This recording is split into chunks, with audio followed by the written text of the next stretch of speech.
स्वागत है दोस्तों आपका अपने YouTube चैनल APS इन्फोटेक पे। दोस्तों आप सभी ने ये रिमोट देखे होंगे और काम में भी लिया होगा।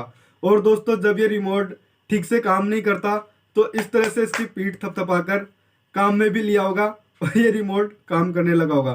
तो दोस्तों रिमोट ही एक ऐसी डिवाइस है जो काम ना करने पर पीठ थपथपाई जाती है जिसकी, वरना आप देख रहे हैं कि काम करने पर भी लात ही मिलती है।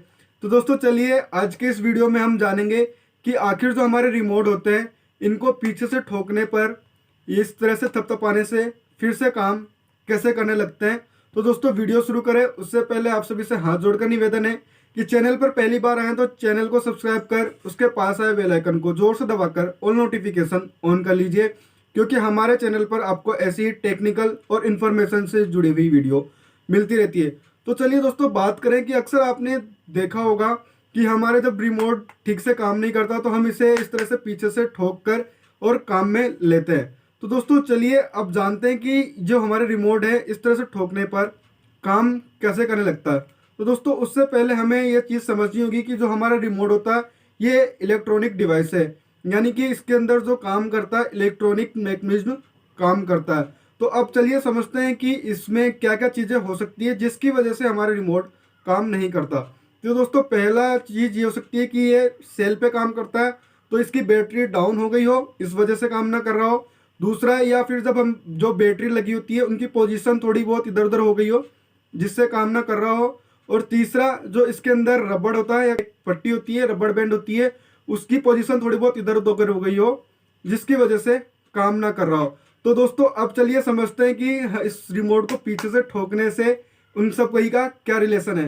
तो दोस्तों जैसा कि आपको पता है कि इसमें सेल होता है जो कि पीछे से ठोकने से हो सकता है कि थोड़ा सा एनर्जाइज हो जाए, क्योंकि वो पूरी तरह से डेड नहीं हुआ होता है। जैसे कि आप देख रहे हैं यहाँ पे सेल लगा होता है, तो जब हम इसे ठोकते हैं तो हो सकता है थोड़ा सा एनर्जाइज हो जाए और वो हल्का सा काम कर देता है। क्योंकि देखा होगा दोस्तों ठोक कर हम लंबे समय तक रिमोट को नहीं चला सकते, केवल कुछ समय के लिए ही काम में लेते हैं।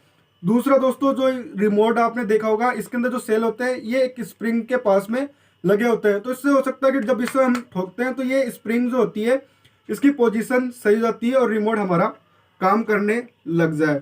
उसके साथ ही दोस्तों जो रिमोट होते हैं, रिमोट के अंदर एक रबड़ की फिल्म होती है जो पीसीबी के ऊपर लगाई जाती है, जिसको पॉइंटेड करके रिमोट काम करता है। तो चलिए दोस्तों मैं आपको यहाँ पे इस रिमोट को खोल करके वो रबड़ की फिल्म दिखाने की कोशिश करता हूँ और वो पीसीबी भी दिखाने की कोशिश करता हूँ। तो इसको थोड़ा ध्यान से देखिएगा, टाइम लग सकता है। मैं यहाँ से खोलता हूँ इसको।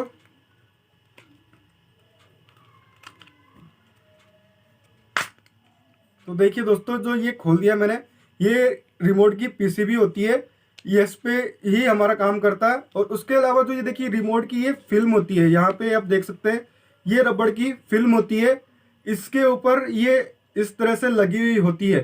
तो ये इसका क्या पोजीशन थोड़ी बहुत इधर उधर हो जाने से, ये जो यहाँ पे पॉइंट देख रहे हैं यहाँ पे ब्लैक ब्लैक, इनकी पोजीशन थोड़ी बहुत इधर उधर हो जाने से भी ये काम नहीं करता। तो जब हम हो सकता है कि रिमोट को इस तरह से ठोकते हैं तो इनकी पोजीशन इनके सेंटर में आ जाती है और उसके बाद ये रिमोट हमारा फिर से काम करने लगता है।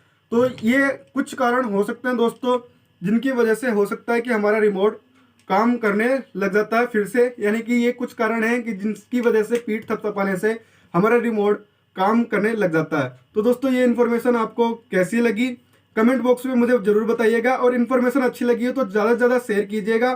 तो चलिए दोस्तों फिर मिलते हैं अगले वीडियो में, तब तक के लिए थैंक यू वेरी मच।